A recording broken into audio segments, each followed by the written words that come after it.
दादा बागू कुठे तिचं एक्स्ट्रा लेक्चर होतं म्हणून ती कॉलेजमध्येच आहे. होय आला मोठा तू शहाणा कामाचा हा मग मी काम करतो तुझ्यासारखा काम चुकार नाही. काय झालं? काय काल आहे ना काल जाताना तू त्या पोत्यांची तोंड उघडं ठेवून गेला होता.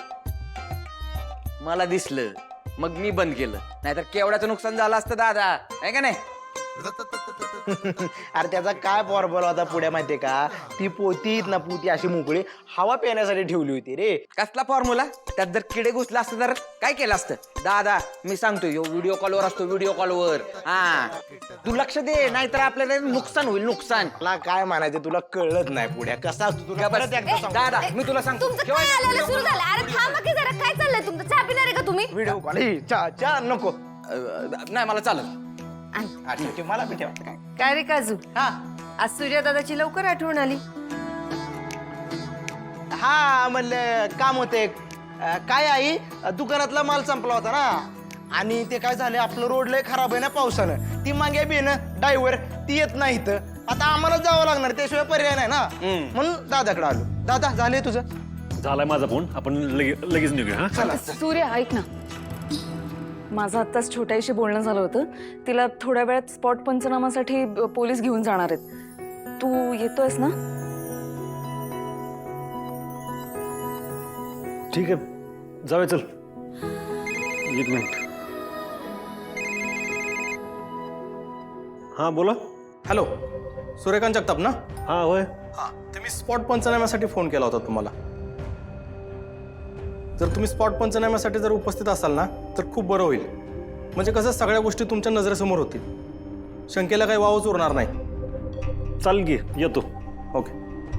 हा काय रे सूर्य, काय झालं? अगं अधिकाऱ्यांचाच फोन होता, पंचनाम्याला बोलवत आहेत. अरे दादा पण तुला कसं जायला जमल? नाही म्हणजे इथं तर काय टेम्पो येत नाही, आपल्याला दुसरा टेम्पो शोधावा लागेल आणि आपल्यालाच माल लोड करावा लागेल.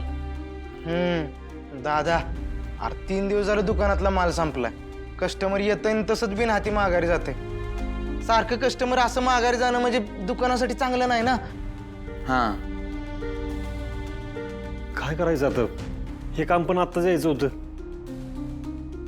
पोरानो, तुमच्या सूर्यदादाच्या बदल्यात त्याचा बाप आला तर चालेल का? हा? नाही म्हणजे त्याच्या एवढं आपलं सुत जमल का नाही माहित नाही, पण तुम्हाला अजिबात टेन्शन देणार नाही बरं का? सूर्या, तात्या अरे ही लढाई आपल्या घरासाठी लय महत्वाची आहे. आता मागं हटायचं नाही बघ. मी बघ तुम्हालाच, तू जा तिकडं. हा तात्या अरे कधी नाही ते मला तुझ्या बासारखं वागाय मिळतंय. ही संधी मी सोडतोय वे. हा सूर्या, तात्या करतील सगळं नीट. आणि काजू पुढे आहेत की त्यांच्यासोबत. पण आता आपण निघूयात, तिकडे उशीर नको व्हायला. हा काजू पुढे. तुम्ही तात्यांबरोबर जा. हं? आणि माल लोड झाला की मला सांग. चालेल. आम्ही येतो आहे. चल. हे घ्या चहा. राजू काय ऐकत? बिस्किट आहेत का? बिस्किट आणते.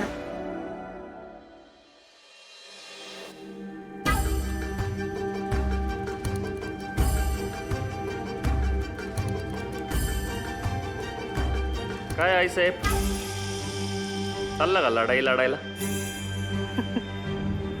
अरे आता रणांगणात उतरल्या म्हणल्यावर लढलंच पाहिजे की.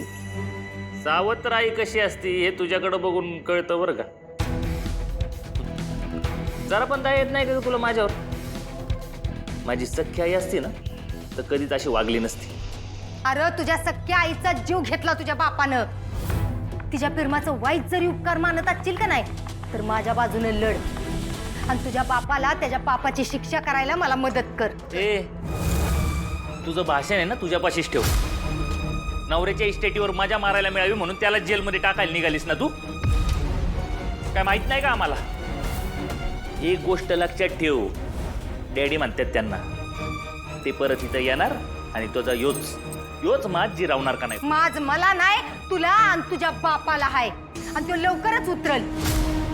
अरे अक्का जर वर्ण बघत असतील का नाही तर त्यासनी बी लाज वाटत असेल की त्यांच्या पोटी तू जन्म घ्या. तोंड बंद ठेव. पण तू बंद ठेवायचं, माझ्या वावात चढवून बोलायचं नाही.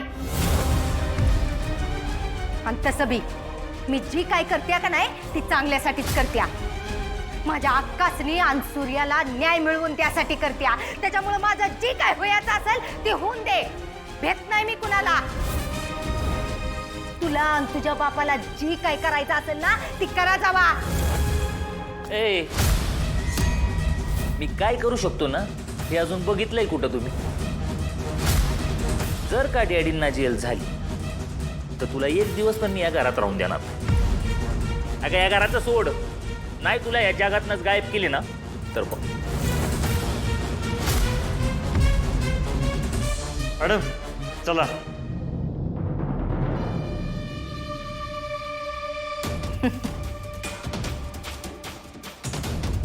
चला. काय झालं? दूध नाही प्यायचंय का? तू कोलू पिऊन टाका. दूध नाही पीत? नाही ना. तू बघ बरं काय झालं? आजीकडे जायचंय का? आजीकडे जायचं? हसते बघ लंबाड. ये माझ्या घरी. अक्का थांब मी पाणी घेऊन येते. काय ग तेजू, काय झालं? ऐक अक्का, ह्या दोघींना खेळायला दिवस पुराणा झालाय, लवकरच रांगायला लागतील बघ. हो आता सगळं चांगलं होतंय. तेजूच्या पोरी मोठ्या होत आहेत. त्या जालिंदरला पण शिक्षा होईल असं वाटतंय. पण आई, गुन्हा घडून एवढे दिवस झाले, आता तिथं पोलीस जाऊन काय उपयोग होणार आहे? डॅडींनी काय पुरावा तरी ठेवला असेल का? खरंय तुझं, पण कधी कधी बुडत्याला काडीचा आधार पण लई झाला. जालिंदरनं पुरावा सोडला नसेल, पण तिथं जाऊन गुन्हा कसा घडला याचा अंदाज तर येईल ना पोलीस अधिकाऱ्यांना.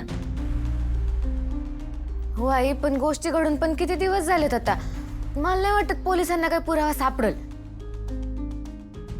राजू, आधीच आपण असं नको ना म्हणायला. ते अधिकारी काय ना काहीतरी मागमुसा काढतीलच ना. आणि असं बी गुन्हेगारानं किती बी प्रयत्न केला तरी त्याच्या गुन्ह्याचा काही ना काहीतरी पुरावा राहतो असं म्हणतात. अगं पण तसं असलं तरी हे पण तेवढंच खरं आहे की डॅडींचे हात सगळीकडे पोहोचले. एवढ्या गोष्टींचा कंट्रोल त्यांच्याकडे असताना आपल्या हाती काही लागेल असं मला नाही वाटत. ते सगळ्या गोष्टी मॅनेज करतील. माणसापेक्षा देव मोठा असतो तेजू, त्याच्यावर विश्वास ठेव. माणसाचा पापाचा घडा भरला ना की त्याने किती बी हातपाय हलवलं तरी त्याचा शेवट होतोच. यावेळी जालिंदर सुटणार नाही. त्याच्या पापाचा घडा भरलाय, त्याला शिक्षा होणारच.